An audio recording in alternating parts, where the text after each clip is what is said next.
Hi boys and girls, I'm back, Miss Watts again, to talk to you more about compound sentences. So we are going to do some work with a mentor sentence today, and I pulled this mentor sentence from the book Wonder. And some of you have read that book, and some of you watched the movie, and some of you have done both. So remember that when we are working with compound sentences, we do that so that we can edit our writing, right? We can look through our writing and make changes so that we can improve our writing style. So instead of having short, choppy sentences, if we find some sentences that are related or connected, we can combine them with a comma and a conjunction. You're going to practice writing some compound sentences today with where the ideas are opposing. So we're going to be using the conjunction but. And it's a really fun activity, but before we do the activity, let's study our mentor sentence. So our mentor sentence says, she once tried to draw me a Darth Vader, but it ended up looking like some weird mushroom-shaped robot. I want you to take a minute and what are some things that you notice?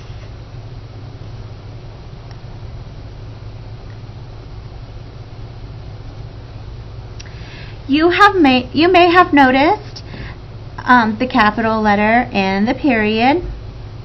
You may have noticed the comma with the conjunction, so you know that it is a compound sentence. But you may have also thought, well, since the conjunction is but, that means the ideas are opposite or opposing. Right? You maybe even tested each one, right? She once tried, so here's my noun, she, that's my subject. What did they do? They once tried something, so tried, there's my verb. Tried to draw me a Darth Vader. Let's look at the next sentence. It ended up looking like some weird mushroom-shaped robot. It is the noun here. It, right, is a pronoun that refers to the drawing, okay?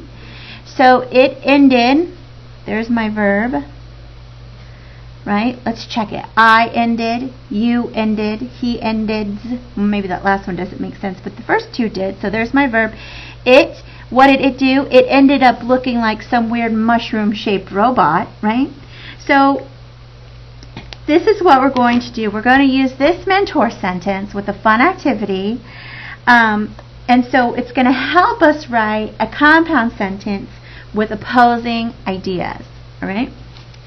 So I kind of already did this activity, right? Because that's fine. So I wrote the first part of the sentence, okay? I asked her to draw a bat.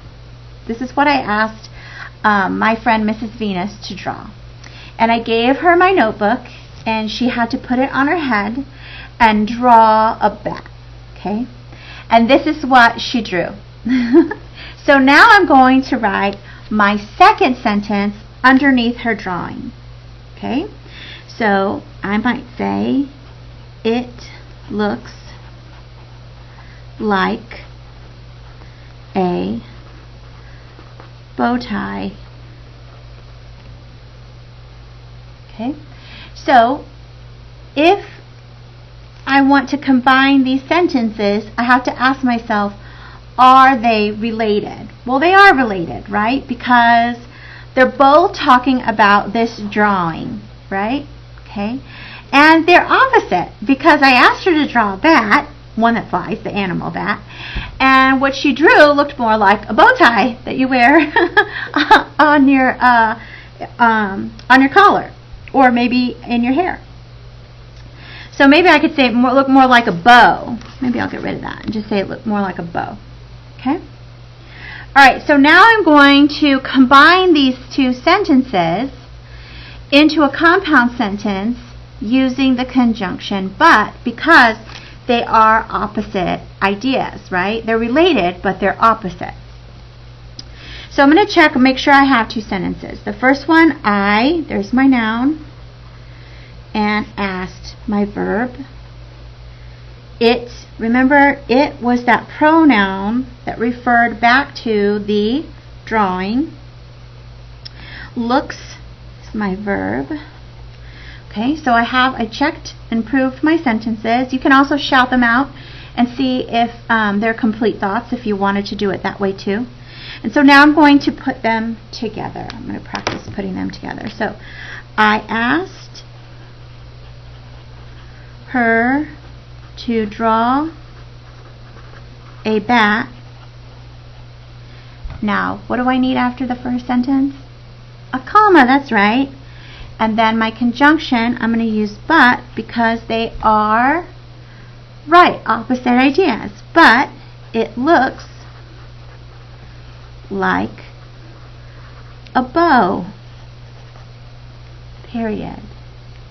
So, what I would like you to do is pair up in class, or maybe at home you can ask someone who lives with you to participate in this activity. And you should write the first, before anybody does any drawing, you should write the first sentence.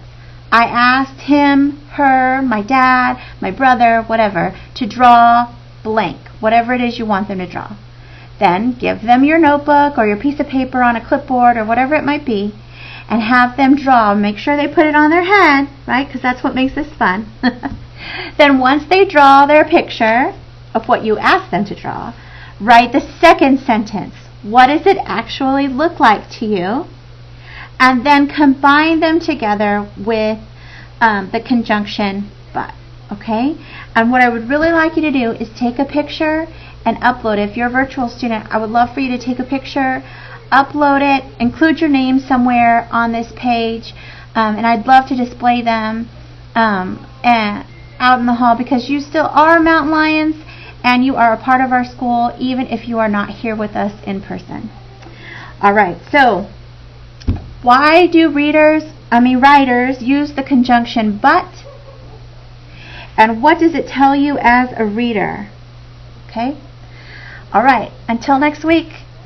Bye!